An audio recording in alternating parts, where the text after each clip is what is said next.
Iya. Makanya salam sayang saya kepada masyarakat Mm-mm. eh, Gorontalo, Dan yang keluarga pasti Pak besar Rum tidak dimanapun asing. dia berada, mungkin di Uh-uh. Pohuwato, Bualemo, ya, di mana-mana yang saya pernah Gorontalo datangi Utara. dulu, ya. Mm-mm. Inilah saya, eh, seorang putra daerah Gorontalo, ya. Kita apa Heluma, Huyula, Heluma Huyulah harus ya. penting dipelihara terus, ya. Iya. Yang pelihara dan tetap semangat, jaga kesehatan, kemudian juga kerja keras penting, Iya. ya, kerja. Assalamualaikum warahmatullahi wabarakatuh. Ya, malam ini ada Pak Dubes RI untuk Bosnia Iya, Herzegovina, Bapak Ya, Dr. Andes Haji Rumkono. ya, Apa selamat kabar, Pak? malam, baik, alhamdulillah. Makin awet ini, Pak. Wah, saya Orang Eropa. bukan awet, mungkin datang ke sini lebih awet lagi, ya. Lebih awet lagi Karena karena makanan asli Iya. Gorontalo, ya. jadi rindu makanan Iya, Gorontalo. sangat rindu sekali. Kemarin WA Iya. saya rindu masakan Iya, Gorontalo.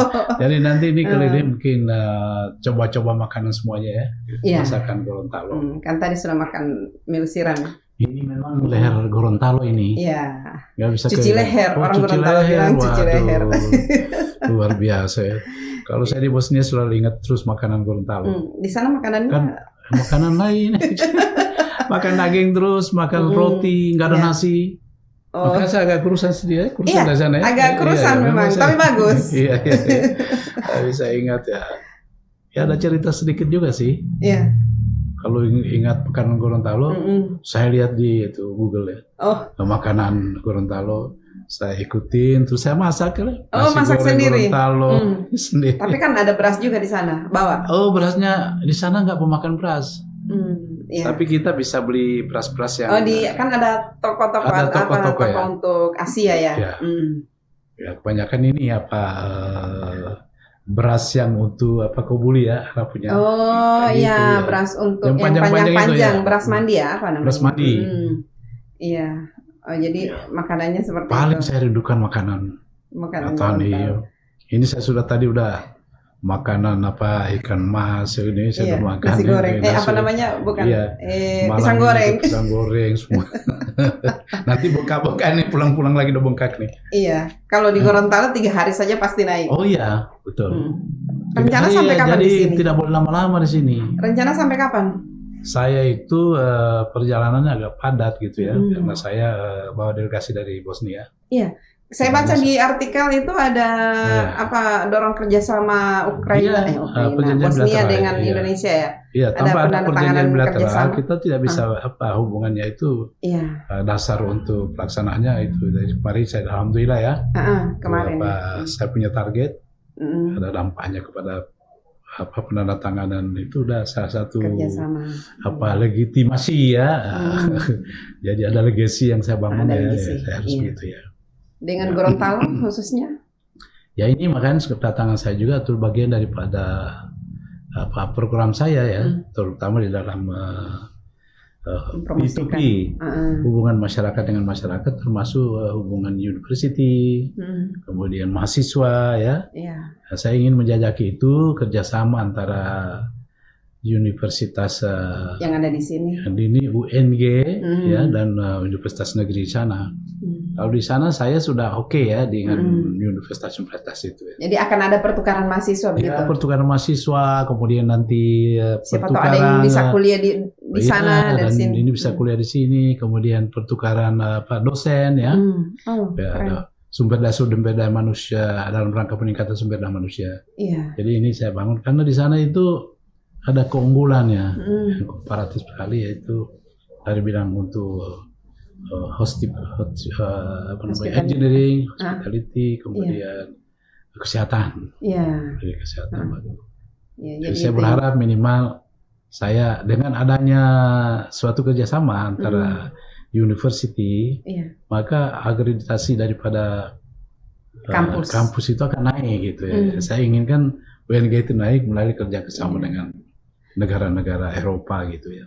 Kalau potensi unggulan di sana apa kira-kira? Oh, dalam pendidikan, yaitu untuk engineer, ya. Ya. Keunggulannya itu engineer sama kedokteran.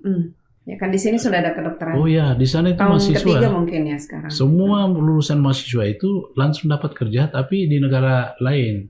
Jadi negara Jerman ya. Semua tapi lulusan dari situ. Lulusan dari situ. Jadi target mereka umpamanya mereka butuh untuk engineer apa ya, bidang apa, teknologi atau segala macam. Barang-barangnya itu pelatihan-pelatihan udah dikirim. Ya. Nah, jadi mahasiswanya udah praktek satu langsung bisa kerja gitu. Apalagi sekarang kan ada kampus Merdeka Belajar.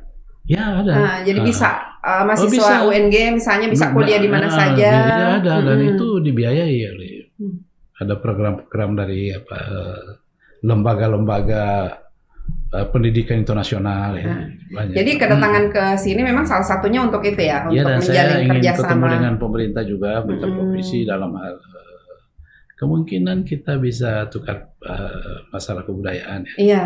Kemudian juga masalah pariwisata ya. Bagaimana membangun pariwisata di Gorontalo ya dengan konsep Eropa gitu ya. Bagaimana memanfaatkan mengoptimalkan semua potensi sumber daya alam. Gitu. Ya. Jangan dibalik. Memanfaatkan modal untuk tapi kita memanfaatkan sumber daya alam menjadi yang kita bisa jual. Dan itu yang terjadi di sana. Ya. Kalau Eropa itu kan sedikit aja dibikin ini sejarah segala macam dibersihin, itu jadi tempat wisata. Di sini kan SDA-nya berlimpah. Ya. Kemudian juga historis daerah kita 400 tahun yang lalu. Jadi itu bangunan-bangunan heritage ya. Mereka selalu menunjukkan bangunan-bangunan heritage. Seperti dari Belanda datang itu lihat bangunan kebanggaan mereka itu ya. Nah, kita punya potensi itu ya di Gorontalo ini. Iya. Sekali-sekali bawa satu konsep tapi terintegritas gitu. Konektivitasnya ada ya. Tidak bisa bangun satu-satu umpamanya ya kita bangun pariwisata ini cuma dia. Tapi dia ada sentrum wisata unggulan dan dia akan bisa mengintegritasi atau konektivitas dengan sekitarnya. Betul. Jadi dia punya program. Jadi bisa ada multiplier efeknya.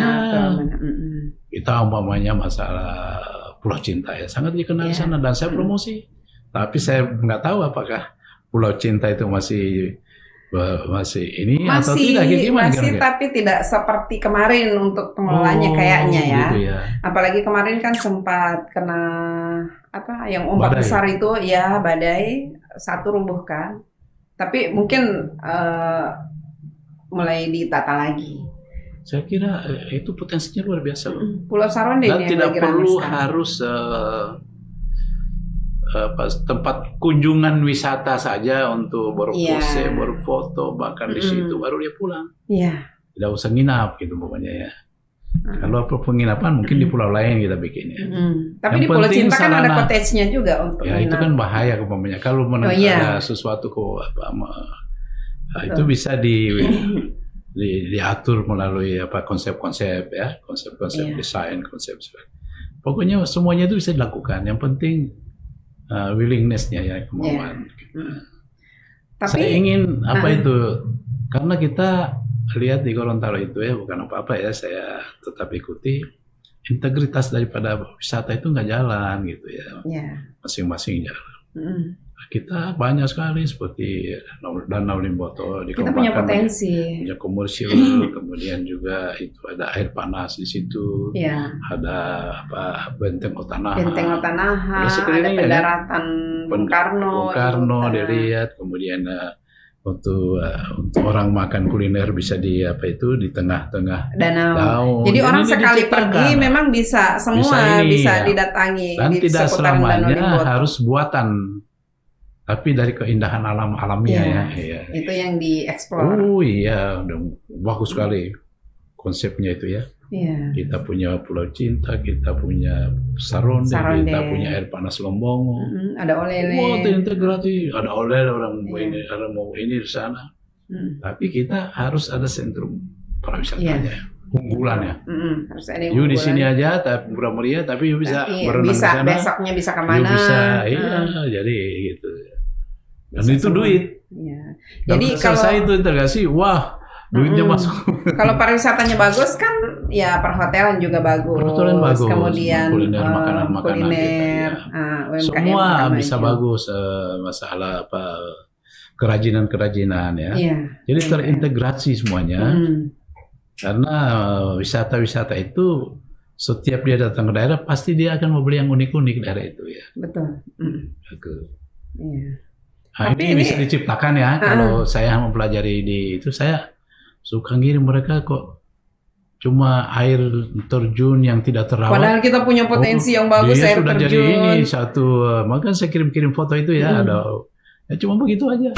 Tapi orang menarik sama mereka gitu ya.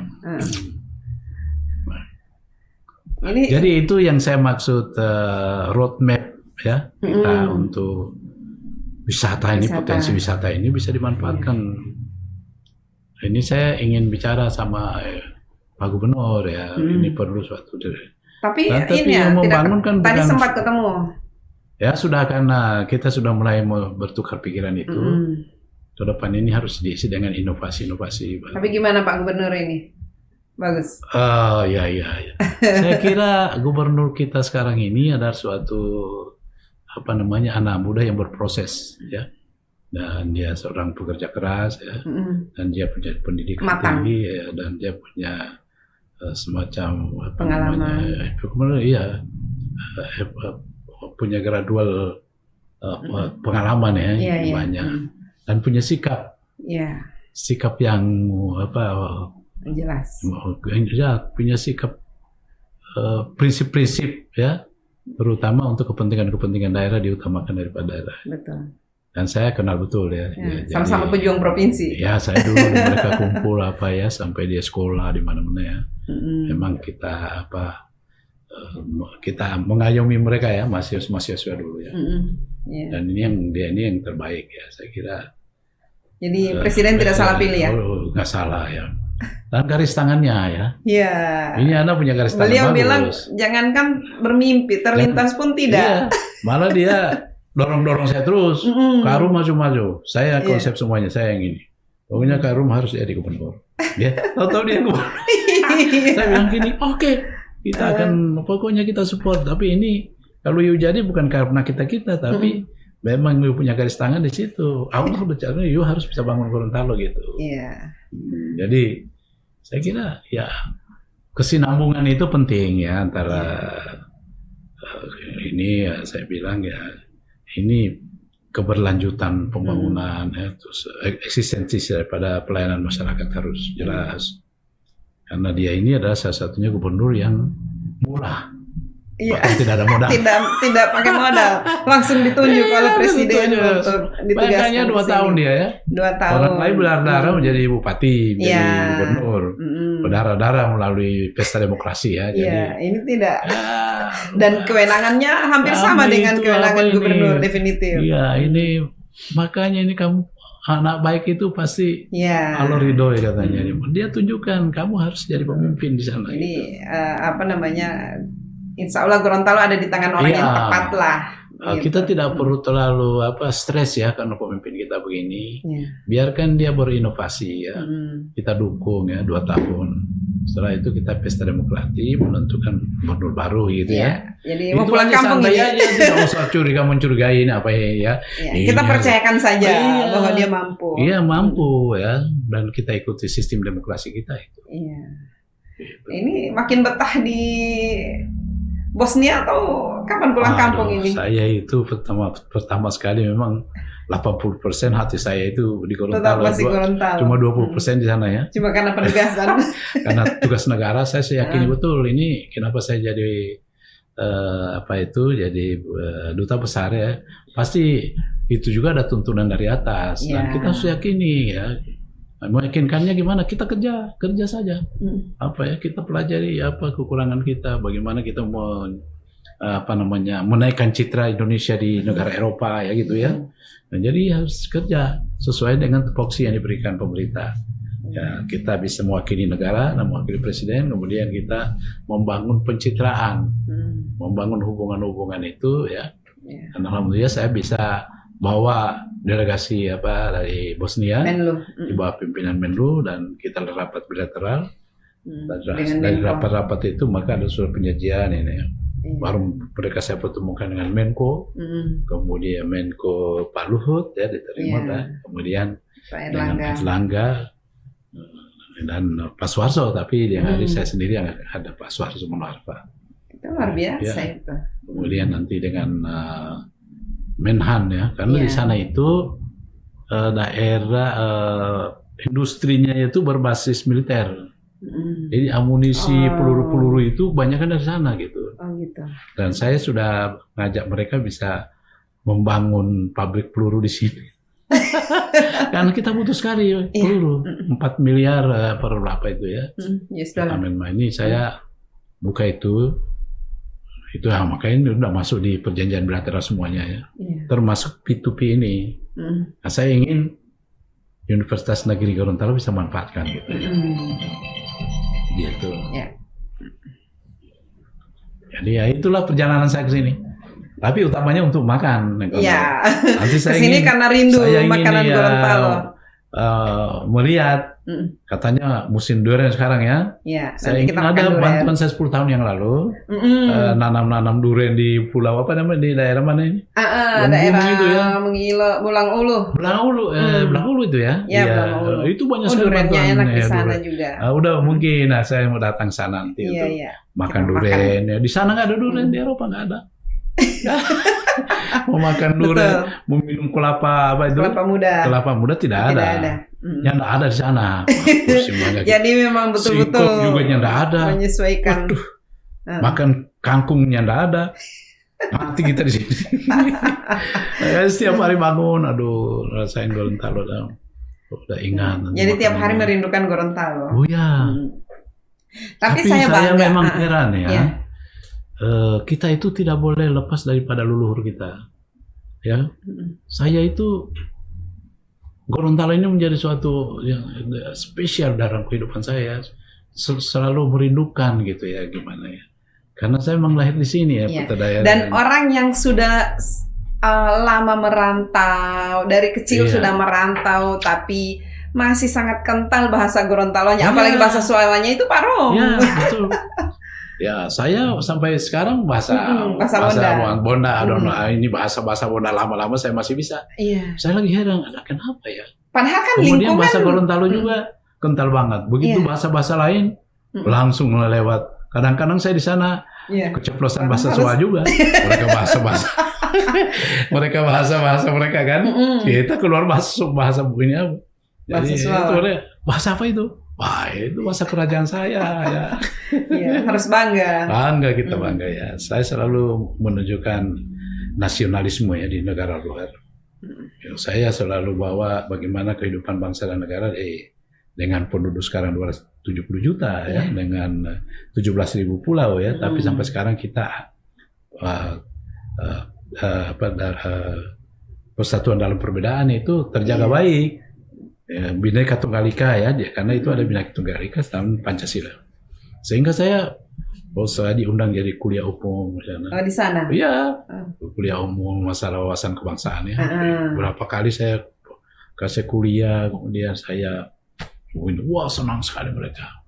Nanti ambasador keliling university dan bawa ini jangan dirubah-rubah.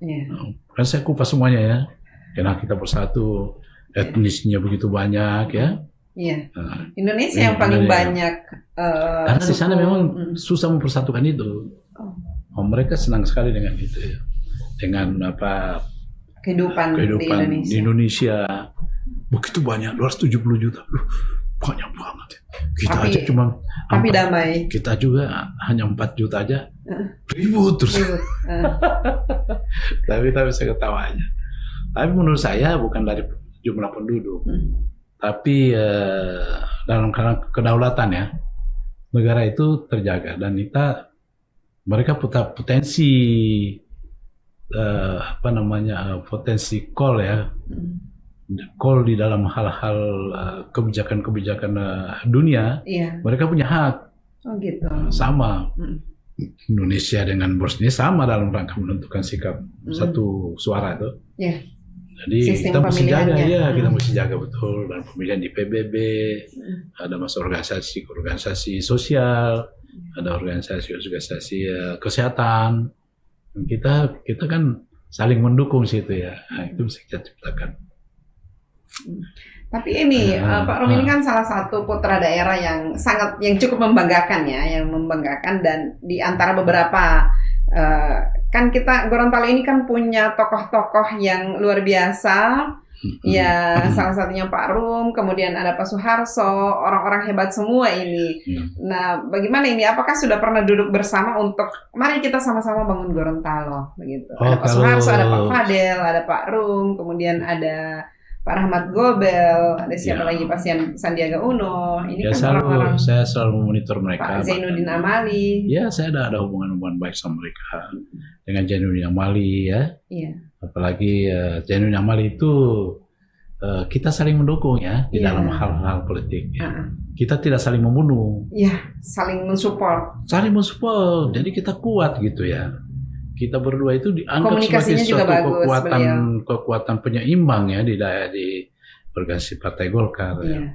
Jadi ya pokoknya ya kita tidak saling membunuh. Kalau apa ini gimana? Udah Pak Rum di sana, saya di sini, udah kita saling atur aja gitu ya. Jadi kita kuat gitu ya. Sebenarnya ini semua bisa diatur ya. Yang penting saling mengikhlaskan, saling mensupport. Maka kekuatan itu menjadi penting dalam melaksanakan membangun daerah, baik itu membangun daerah, baik itu untuk kedamaian, semua itu persatuan dan kesatuan antara kita itu penting, tidak boleh terpecah belah gitu ya. Ya, saya dengan Rahmat, saya tahu Rahmat salah seorang anak muda Gorontalo yang punya sosial, ada El Nino ya, tokoh-tokoh nasional yang sudah terbangun. Kemudian juga ada Suharso ya, saya komunikasi dengan dia. Bagaimana kita bisa mendorong pembangunan Gorontalo itu ya. Dan ini konsep ini harus diciptakan ya. Nah, ini kita menyadari konsep itu harus dari bawah, nggak boleh dari atas. Ya kan? Nah, kita kalau jadi bicara lancar juga oleh pemerintah daerah. Gubernur juga bisa diajak bicara, mendengar gitu ya. Nah, itu pasti jalan gitu ya. Karena ini PR besar ini untuk bisa keluar dari sekarang kan sudah urutan ke-6 ya.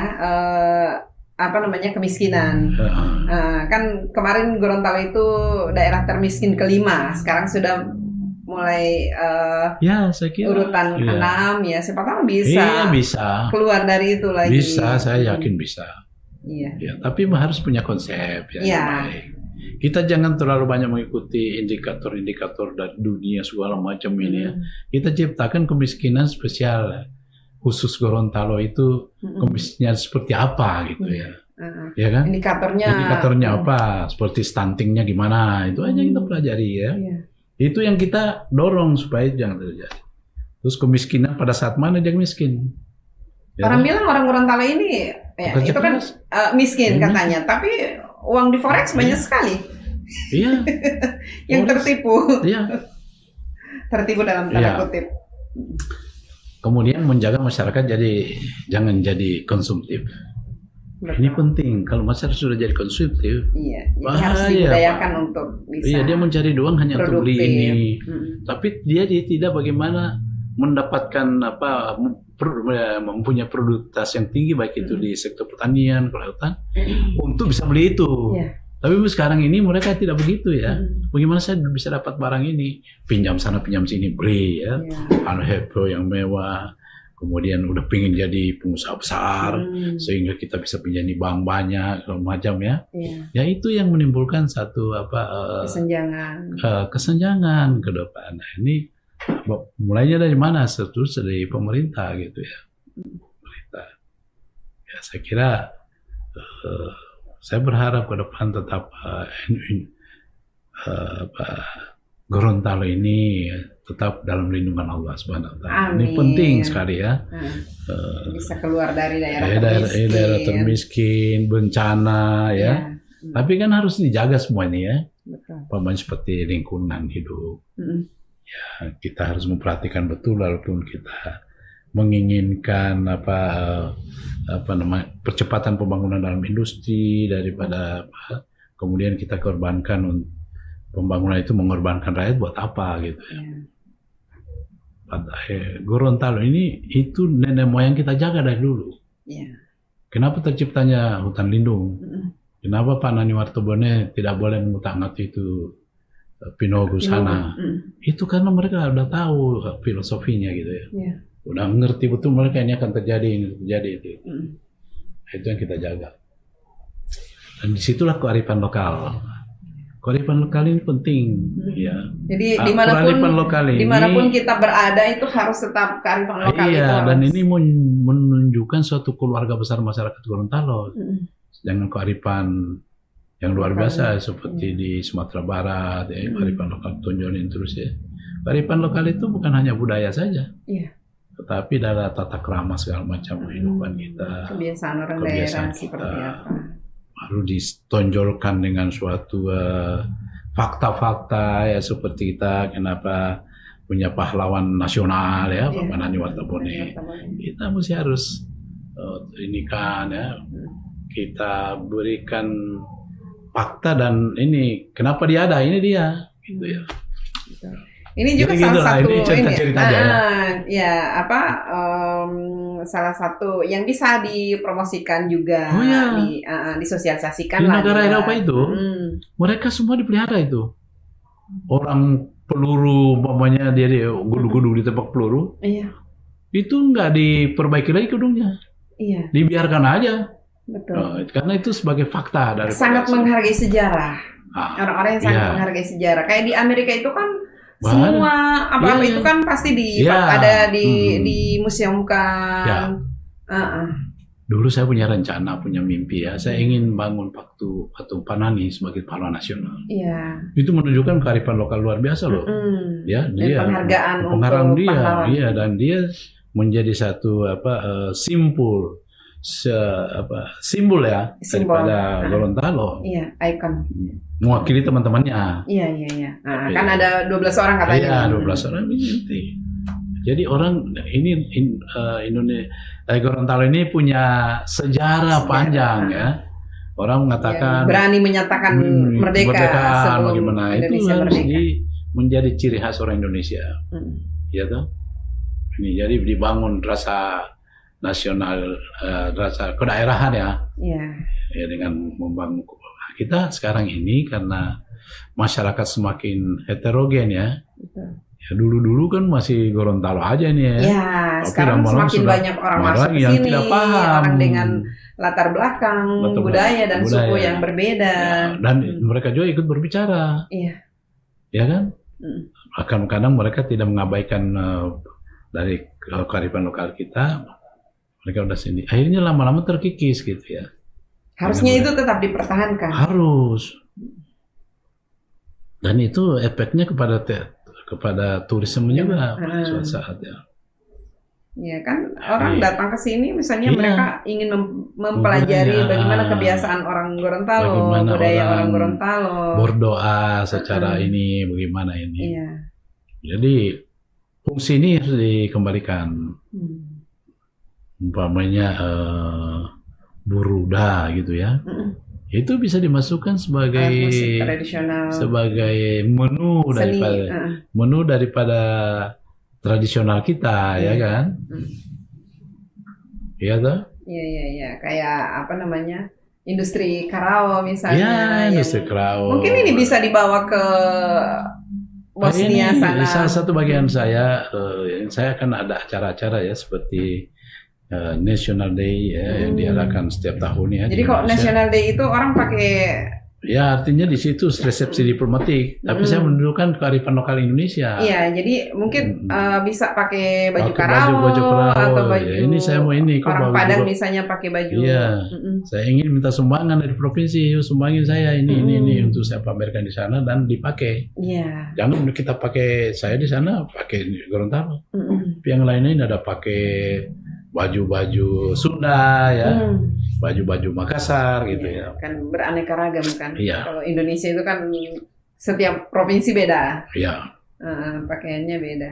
Nah, saya tinggal ngisi. apa yang harus saya pidatokan di negara ini? Wah, saya pidato di situ berapa kali.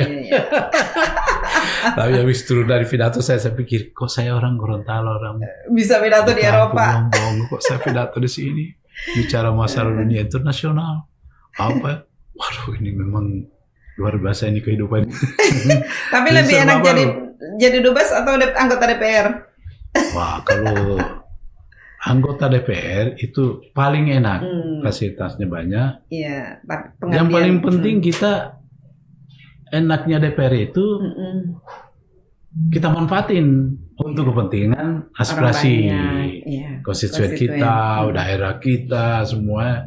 Karena di situ menentukan semacam bursa anggaran. Jadi DPR. Lewat kebijakan seorang anggota DPR, perjuangan seorang anggota DPR bisa membantu banyak orang. Bisa membantu orang. Apalagi kalau jadi gubernur ya. Ya kalau gubernur ya saya kira semua kan melalui mekanisme, nggak bisa kita harus saya mau. Tapi kita punya konsep, saya mau jadi gubernur tapi saya mau begini gitu ya. Saya mau jadi gubernur tapi saya melahirkan satu konsep. Ada visi misi yang jelas. Ya, sehingga kita bermanfaat jadi gubernur itu. Ya, membuat konsep-konsep yang baik, karena mau tidak mau kan kita ini kan lagi masih disupporting oleh pusat ya. Triliunan ya bawa ke sini. Nah, bagaimana itu bisa meningkat lebih banyak dengan konsep kita sendiri gitu ya. Banyak sekali yang bisa diperbuat. Jadi kita ngomong sana dulu lah. Sekarang saya masih duta besar ya. Masih diberi kepercayaan untuk jadi duta besar. Saya kalau diberikan tugas pasti saya kerjakan sampai selesai ya dengan kemampuan fokus. Berfokus baru saya mikirkan yang lain secara gradual. Jangan kita berpikir sekarang. Sedangkan kita masih dikasih Allah lu selesaikan tugas lu di sana dulu. Jangan di sini belum selesai sudah berpikir yang lain. Tapi yang jelas kalau saya nanti saya punya cita-cita, saya tetap mengabdi kepada Gorontalo, itu aja. Saya ingin harus mengisi itu ya. Karena saya waktu ketua umum provinsi Gorontalo itu, saya punya cita-cita, ambition saya satu untuk mengangkat harkat martabat Gorontalo sejajar dengan provinsi lain. Itu saya punya mission dulu. Ternyata itu berhasil saya lihat. Secara ini mulai meningkat. Sumber daya manusianya udah bisa ke Amerika kemana-mana. Kemudian potensi pegawai apa segala macam udah berjalan. Jadi ini kampusnya berkembang bagus. Dan itu tidak membalikkan tangan begini melalui proses. Cukup lama. Sekarang 20 berapa ya? Provinsi 21 tahun ya? 22 tahun. 21 tahun gitu ada pelambatan sebetulnya. Kalau menurut saya ada pelambatan. Itu aja. Pelambatan-pelambatnya karena kita masih kategori miskin. Bukan kategori miskin. Pemerintah masih maaf saja berpikir secara teknis ya. Bagaimana kita dapat uang dari pusat, bangun ini bangun itu ya. Tapi tidak cepat melahirkan bagaimana menciptakan inovasi yang bagus, ini yang bagus ya. Sehingga bisa daya tarik umpamanya investor ya. Kita jualan investor umpamanya masalah tambang segala macam, tapi tidak siap dan segala macam. Ya, jadi SDM-nya juga harus siap sih sebenarnya. Kita menjual untuk produksi tambang ya, tapi hutan lindung. Nah, kita harus keluar dari situ gitu ya. Antisipasi betul. Nah ini ke depan kita berharap supaya di zaman sekarang ya orang lagi sudah berpikir secara digital segala macam itu menjadi suatu percepatan untuk bisa dimanfaatkan percepatan pembangunan sumber daya manusia, pembangunan Indonesia ini ya. Jadi itu kunci daripada ini. Tapi saya lihat memang sesuai kemampuan kita. Gorontalo itu berjalan step by step. Tinggal mempercepat. Ya, jadi dia sudah jalan sebenarnya ya. Tinggal speednya ditambah. Ya. Nah, bagaimana menambah speed itu? Itu memerlukan seorang pemimpin yang visioner. Kemudian pergaulan the new. Ya, punya Dia punya ini kan kita sudah masuk ke apa namanya zaman apa tuh Z 40 terus ini ya. Kita sudah harus masuk di situ memanfaatkannya ya. Artinya dunia itu semakin dekat. Ya kita harus dulu kita hanya pakai dulu kita hanya pakai apa SMS ini ya. Sekarang maju nih. Tantangannya lebih tantangan. Apa namanya? Lain lagi tantangannya dengan yang dulu. Ketika misalnya anak-anak muda sekarang sudah lebih pastinya jago-jago nih anak muda ya. Ya, lebih inovatif sementara pemerintahannya terlambat gitu ya. Nah, ini bisa ini karena segala sesuatunya sudah bisa diatur dalam waktu sekian menit. Iya. Mau bangun ini kita Pak, ini bicara, oke, ini ada penyesakan punya ini udah selesai. Oke, kita ketemu datang ya, oke, selesai. Tidak berbulan-bulan lagi, bertahun-tahun lagi. Dunia dalam genggaman. Sekarang dunia dalam genggaman. Dalam genggaman besar ya. Dan tidak perlu kita mesti besar-besar apa. Ya kita sesuaikan dengan kemampuan yang bisa dijual, itu aja yang kita jual. Terus kemampuan produksi, kemudian ini ya kualitas ditingkatkan. Betul. Ya, kualitas jadi produksi. Bukan hanya melihat kuantitasnya, tapi kualitasnya juga karena penting, ya. Nah, apalagi misalnya untuk kepentingan ekspor misalnya.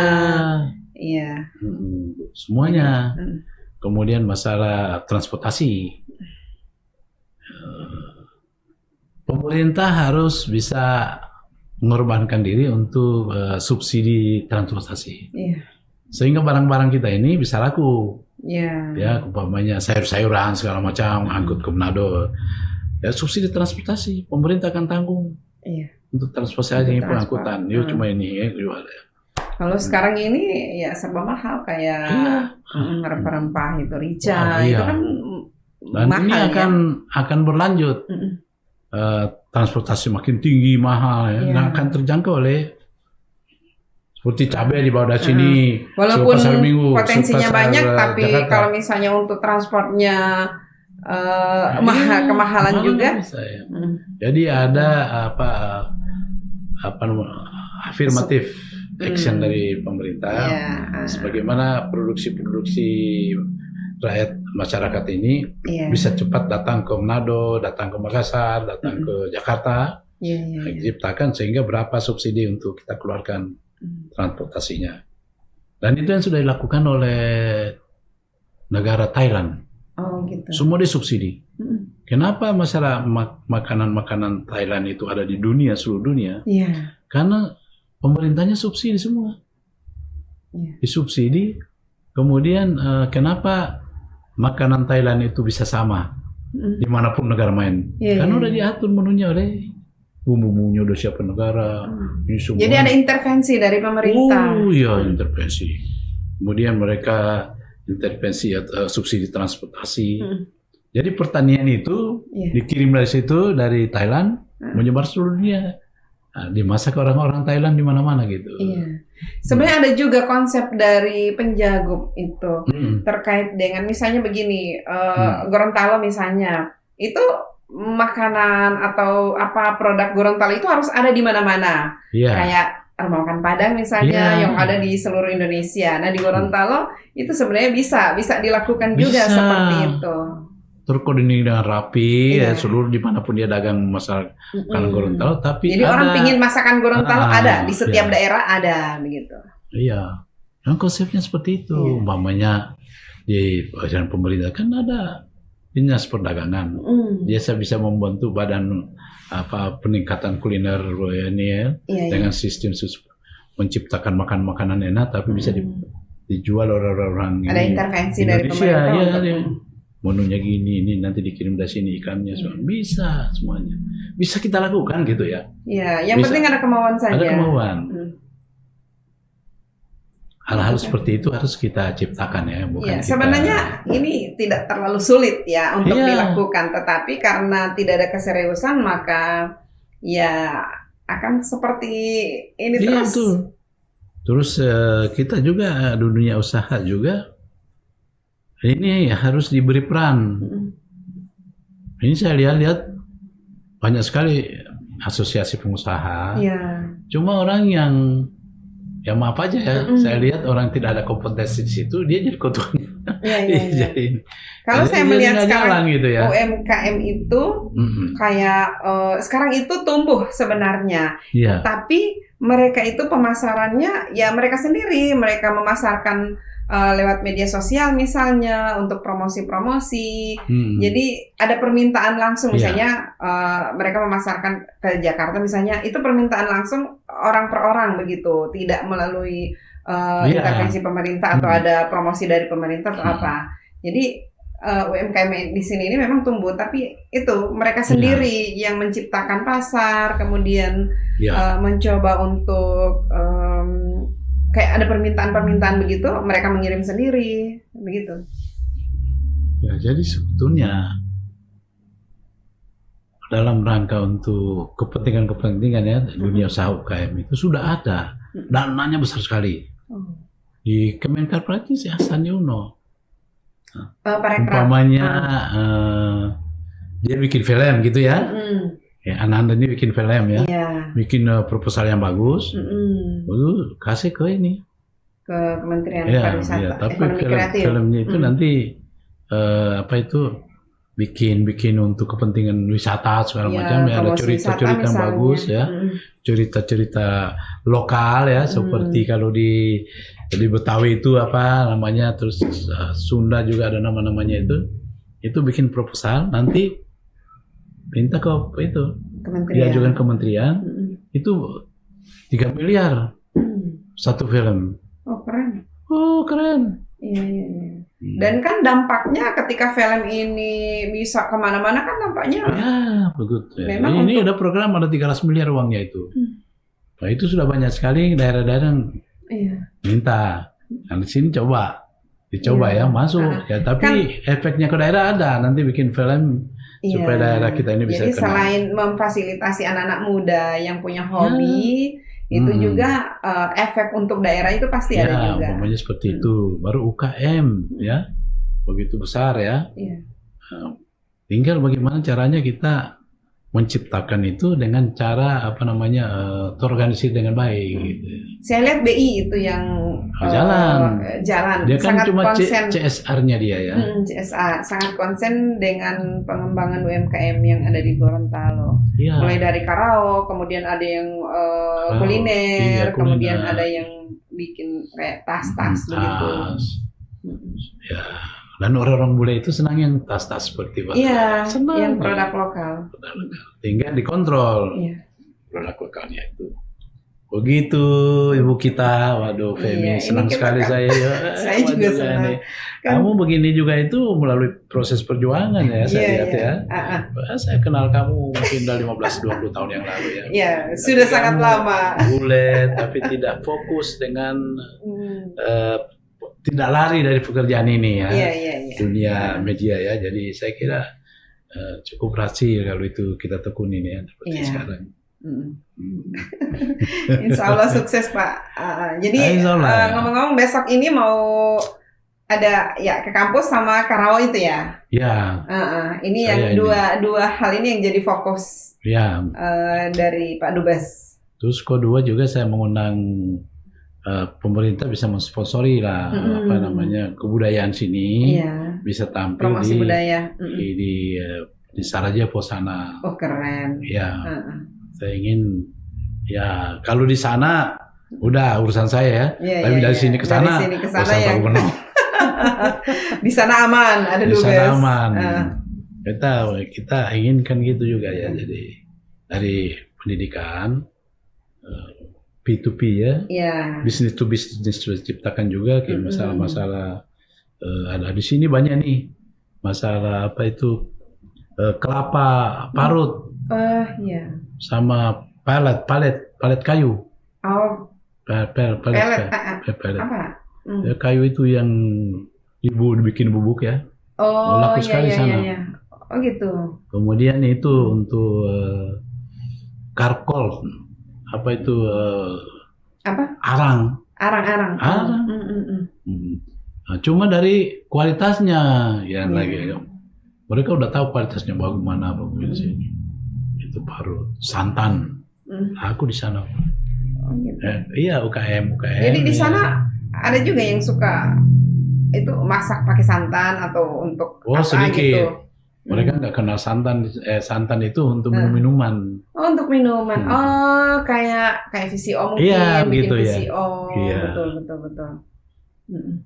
Iya, jadi kan apa potensi yang ada di sini itu yang bisa dijual ke sana. Karena kan bisa. Itu saya usahakan ada perjanjian bilateral itu. Nah, sekarang implementasinya harus jalan. Jadi perjanjiannya di pusat, kemudian itu kan implementasinya ke daerah-daerah. Saya sudah bikin, nanti ada business matching ya antara Indonesia dan Bosnia. Iya. Saya sudah nanti bulan September. Jadi semua pengusaha bisa ikut. Di situ saya nanti ada salah satu menteri, saya suruh pidato di sana. Di Sarajevo. Wah. Pidato. Kemarin kapan saya pidato, bisa ke sana? Saya kemarin pun ada semacam Sarajevo Business Internasional. Semua datang. Iya. Menteri-menteri. Kapan? Sebulan lebih, 2 bulan yang lalu lah. Oh. Dihadiri oleh semua ini. Saya kebagian pidato juga saya. Iya dong, dubes. Harus kita dong. Kita dulu aja ini ya. Apa saja yang saya bisa bicarakan tentang Indonesia, kemajuan Indonesia, masalah pembangunan ibu kota negara terkenal di sana. Indonesia itu. Iya, IKN. Ampun, ini ya. Uji Pak Jokowi ya. Iya. Jadi kita itu keberanian Pak Jokowi memindahkan ibu kota negara ke Kalimantan. Kita bumbu-bumbu sedikit juga kan. Iya. Ya diplomasi namanya itu. Gitu. Iya. Aduh, senangnya ya. Senang Pak Rum bisa datang ke sini, bisa berbagi informasi, berbagi. Pengalaman dari sana. Jadi semoga sukses lah dengan terima kasih. Programnya. Salam semua, salam kepada masyarakat Indonesia, masyarakat. Iya, ada pesan mungkin untuk masyarakat. Ya, saya kira saya pesan tetap semangat dan bekerja keras ya. Ya, salah satu semangat yang itu adalah bekerja keras ya. Kerja harus kerja aja. Jangan sampai tidak kerja. Kan orang selama ini taunya Pak Rum itu kalau datang ke sini saat reses, mengawal bantuan dari pusat yang diperjuangkan. Nah sekarang lain, datang ke sini urusannya. Saya punya tanggung jawab moral ya sebagai orang di sini dan ikut serta dalam ruang-ruang kebijakan di Gorontalo sejak pembentukan provinsi, kemudian masalah gubernur, bagaimana gubernur di sini ini, jadi harus betul-betul ya support ya. Sejak gubernur Pak Tursandi sampai sekarang ini, saya masih melibatkan diri lah, bagaimana ikut supaya membangun daerah ya, punya partisipasi kecil pun harus itu. Artinya kan walaupun Pak Rum sudah jadi dubes, tapi kan bukan berarti tidak mau ngurusin Gorontalo. Itu. Itu tetap tidak boleh. Gorontalo tetap di hati. Hati saya itu, waduh, itu nggak boleh digeser-geser ya. Iya. Kecuali saya tidak bisa bahasa Swawa lagi atau bahasa Gorontalo, mungkin bisa geser. Tapi ini semakin kental. Udah jauh-jauh di sana. Jauh-jauh ke Sarajevo. Masih kental juga saya. Tetap bahasa Swawanya masih kental. Betul. Itu salah satu kerinduan saya itu ya dengan masyarakat sini. Ya, kita menyadari juga kan perjalanan hidup kan ada batasnya, tidak bisa kita paksakan. Ya, kita harus, tapi bagaimana kita bisa memberikan kontribusi kecil sesuai dengan pengalaman kita, sesuai dengan kemauan kita. Ya, pengabdian itu menjadi penting ya, mengabdi kepada daerah kita sendiri, pada keluarga, kepada siapapun ya. Harus begitu. Cita-citanya Pak Rum waktu kecil apa sih? Dulu. Iya. Ya saya dulu itu memang ingin bergaul gitu. Saya ingin pergi ke mana ini. Saya ingin. Merantau dari umur berapa? Umur 14. 14 tahun sudah merantau ke Jakarta. Langsung Jakarta. Iya, Jakarta. Iya, biasanya orang merantau itu yang ditulis banyak. Iya, orang yang merantau itu yang sukses. Iya. Karena sudah bisa. Yang paling kita bahagia kalau kita merantau, tidak menyusahkan orang tua. Iya. Tapi kita membuat satu surprise buat orang tua. Itu satu kebahagiaan tersendiri. Iya. Dulu saya masih ini udah berusaha ya jadi apa ya. Jadi kemudian, ke Jakarta itu kan sekolah. Saya sekolah. Kita kan dulu nggak orang tua di sini. Nggak ada subsidi kan apa. Iya, orang tua di sini. Orang tua saya kan orang ya salah satu tokoh desa lah gitu ya. Iya. Ya saya bilang saya nggak usah kirim duit. Tapi kalau saya dapat uang sekecil apapun saya kirim sama orang tua. Itu satu kebahagiaan luar biasa, itu bahagia sekali itu. Bisa kirim ya kepada orang tua. Bisa membahagiakan orang. Iya, kecil-kecil dapat sekian kita sisihkan. Kan setidaknya buat papas dengan mama ini kita kirim gitu. Setidaknya mereka kan tidak khawatir. Berarti dia tidak kelaparan di sana kan. Masih bisa ngirim duit ke orang tuanya. Dulu ya. Dulu mudah-mudahan tidak bergeser seperti itu ya anak-anak muda sekarang ya. Dan itu menjadi catatan suatu, kalau kita memberikan kemudahan pasti dapat kemudahan juga, gitu aja. Betul. Ya kan? Dan itu hukum malam itu. Betul. Jadi memberi kemudahan untuk urusan orang lain, maka kita pun akan dimudahkan untuk buat apa urusan. Untuk bikin susah orang gitu. Pokoknya punya jabatan, terus kita nahan jabatan orang itu, haknya dia kasih aja. Oh saya di sana saya atur, semua saya kasih peranan itu, fungsi-fungsi diplomasi, yang pintar-pintar saya atur, nggak bisa saya. I'm ambassador, you nggak bisa atur saya, you saya atur saya. You mau pintar kayak gimana? Saya di sini saya bertanggung jawab pada presiden. Tapi saya atur mereka. Semua diberi untuk kenaikan pangkat segala macam saya tantangannya. Apa kamu gimana ini? Saya punya cuti Pak, gimana? Saya mau ke Eropa sini, pergi sana. Tapi jangan bikin macam-macam di jalan ya. Yang tanggung jawab saya udah. Jadi mereka enak kerja kencang. Waduh. Makanya selalu dimudahkan juga dalam semua urusan. Mereka ke diplomasi itu kan. Kalau lihat kita ini yang dari luar yang bukan diplomasi, lihatnya satu biji kita. Satu biji mata ini kan, malam-malam mereka malah parum yang menguasai gitu. Jadi tunduk kita ya sama mereka. Karena hak-hak dan kewajiban harus ya begitu, apa ya artinya kita anggap jangan disusah-susahin. Ya.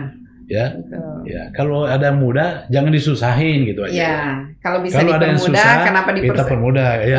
Kalau bisa dipermudah kenapa dipersulit? Untungnya apa sama kita gitu. Saya berpikir nggak ada untung, saya ini persipit dia. Marahin dia nggak ada gunanya ya. Jadi prinsipnya Pak Rum ini sangat simpel. Mudahkan urusan orang lain. Ya, dan mengalir. Ya. Ke depan kita mengalir seperti Sungai Bone. Ya kan? Dari Pinogo sampai Bermuara ke Talumolo itu aja saya ini. Saya ini aja lah mengalir seperti Sungai Bone aja. Tiba-tiba nyampe bermuara lagi di mana gitu ya. Tapi kita kerjain dulu apa yang jadi tugas kita ya. Boxing. Itu aja, sederhana aja sebetulnya ya. Iya betul. Jadi prinsipnya fokus dengan apa yang ditugaskan, betul. Yang menjadi kita tanggung kerjain jawab. Gitu, harus kerjain. Betul. Dan tidak ada yang susah di dunia ini kalau kita kerjain. Iya. Jadi walaupun ada niatan politik atau apa, tapi fokus dulu di sini. Fokus dulu, saya selesaikan tugas saya secara moral ya. Iya. Bangsa-bangsa dan negara ini kan karena ini akan diminta pertanggungjawaban ini di akhirat. Oh ya. Tugas-tugas ini. Artinya sekecil apapun harus kita laksanakan gitu. Soal hasil atau tidak itu urusan bagaimana tindak lanjut gitu ya. Tidak usah ini ya. Oh ya gitu aja lah. Ya, kenapa tidak harus sombong nggak melihat orang ya? Nggak ada gunanya apa ya? Apa sih bebannya gitu ya? Itu aja gitu. Kita kembalikan ke situ cara berpikirnya ya. Kayaknya seperti gubernur, kenapa gubernur, pejabat gubernur ini, nggak usah dipikirin. Kenapa mesti kita berdebat? Beri kepercayaan dia untuk udah kan dia kerjain, dia ada punya tupoksi sendiri ya. Gitu. Kalau dia bengkok-bengkok baru kita lurusin gitu. Iya, diingatkan. Sebagai senior kan wajar kalau gitu mengingatkan. On the track boleh bengkok tapi tetap di relnya. Iya. Gitu ya. Pak Gubernur saya sudah ajak ke sini. Bagus ya. Baru 1 hari di sini saya sudah ajak ke sini. Sini ya. Bagus ya. Iya. Main dia. Alhamdulillah ya. Alhamdulillah masih di. Kita syukuri lah ya. Syukuri supaya Gorontalo ini ke depan lebih maju lagi. Amin. menghadapi. Kalau kita untuk persaingan DPR, persaingan pilkada, itu kan memang mekanisme demokrasi kita gitu ya. Dan ada yang menentukan gitu ya. Ada yang menilai kita, ada yang menentukan juga kita. Iya toh? Jadi ya kita baru experience sejauh mana. Dan tujuannya untuk membangun daerah gitu aja. Ya kan? Itu Mbak Pemi yang luar biasa. Oke deh, terima kasih Pak Rum sudah thank you banget luar biasa. Diri saya ini baru datang putar Seko Universitas Pajajaran. Sudah berapa hari di Indonesia? Saya sudah kurang lebih seminggu, 2 minggu. Udah lebih. Tapi banyak kegiatan ya di Jakarta. Saya selesaikan dulu tugas kan. Jangan datang cuma leha-leha, nggak boleh, ya kan? Saya pulang baru tanggal 22 ini saya balik Sarajevo, kerja lagi, merenung lagi di sana, bertapa ya. Selamat bertugas. Terima kasih ya. Insya Allah. Bisa ketemu lagi, saya bisa kumpul lagi dengan masyarakat Gorontalo ya. Gitu. Betul. Iya, harus sering-sering kesini lah Pak. Iya, harus. Jangan terlalu lama di sana. Harus sering-sering lihat orang Gorontalo. Iya, saya ini makanya silaturahmi tetap. Saya ini memang untuk itu. Iya. Tapi belum ke Surabaya ini ya? Habis ini. Besok. Habis saya mau ziarah, ini penting. Ziarah pagi-pagi kan? Iya, ziarah sama leluhur. Iya, wajib itu. Kadang-kadang kita rindu juga gitu ya. Iya. Oke Pak, terima kasih. Oke, terima kasih banyak. Saya sudah diberikan kesempatan ya. Iya, saya juga sangat berterima kasih karena tidak gampang ini dubes datang ke sini. Tapi saya juga penting. Nggak mungkin saya akan sapa seluruh ya. Tapi dengan disapa lewat sini. Dengan lewat sini orang bisa lihat ya kita ini. Makanya salam sayang saya kepada masyarakat Gorontalo, keluarga besar dimanapun dia berada, mungkin di Pohuwato, Bualemo ya, di mana-mana yang saya pernah datangi dulu ya. Inilah saya seorang putra daerah Gorontalo ya. Kita heluma harus penting dipelihara terus ya. Pelihara dan tetap semangat, jaga kesehatan, kemudian juga kerja keras penting ya, kerja. Saya yakin betul kalau kita ini kerja keras semuanya pasti hasilnya ada, minimal untuk keluarga, untuk sosial funds untuk keluarga yang harus dibantu ya. Dan ini kesuksesannya penting. Pak Rum hari ini kan berkat kerja keras yang kemarin sampai hari ini pun masih tetap kerja keras. Fokus tapi ya kerjanya itu fokus. Kalau kita nanam singkong pagi-pagi kita tanam ya. 3 bulan kemudian kita nggak rasa, singkong kan udah besar ini. Sudah panen. Hasil kerja saya bangun pagi nanam ini ya. Itu ada semangat. Bisa kita jual lagi. Contoh gitu ya. Oke. Oke. Sekali lagi terima kasih. Assalamualaikum warahmatullahi wabarakatuh. Waalaikumsalam.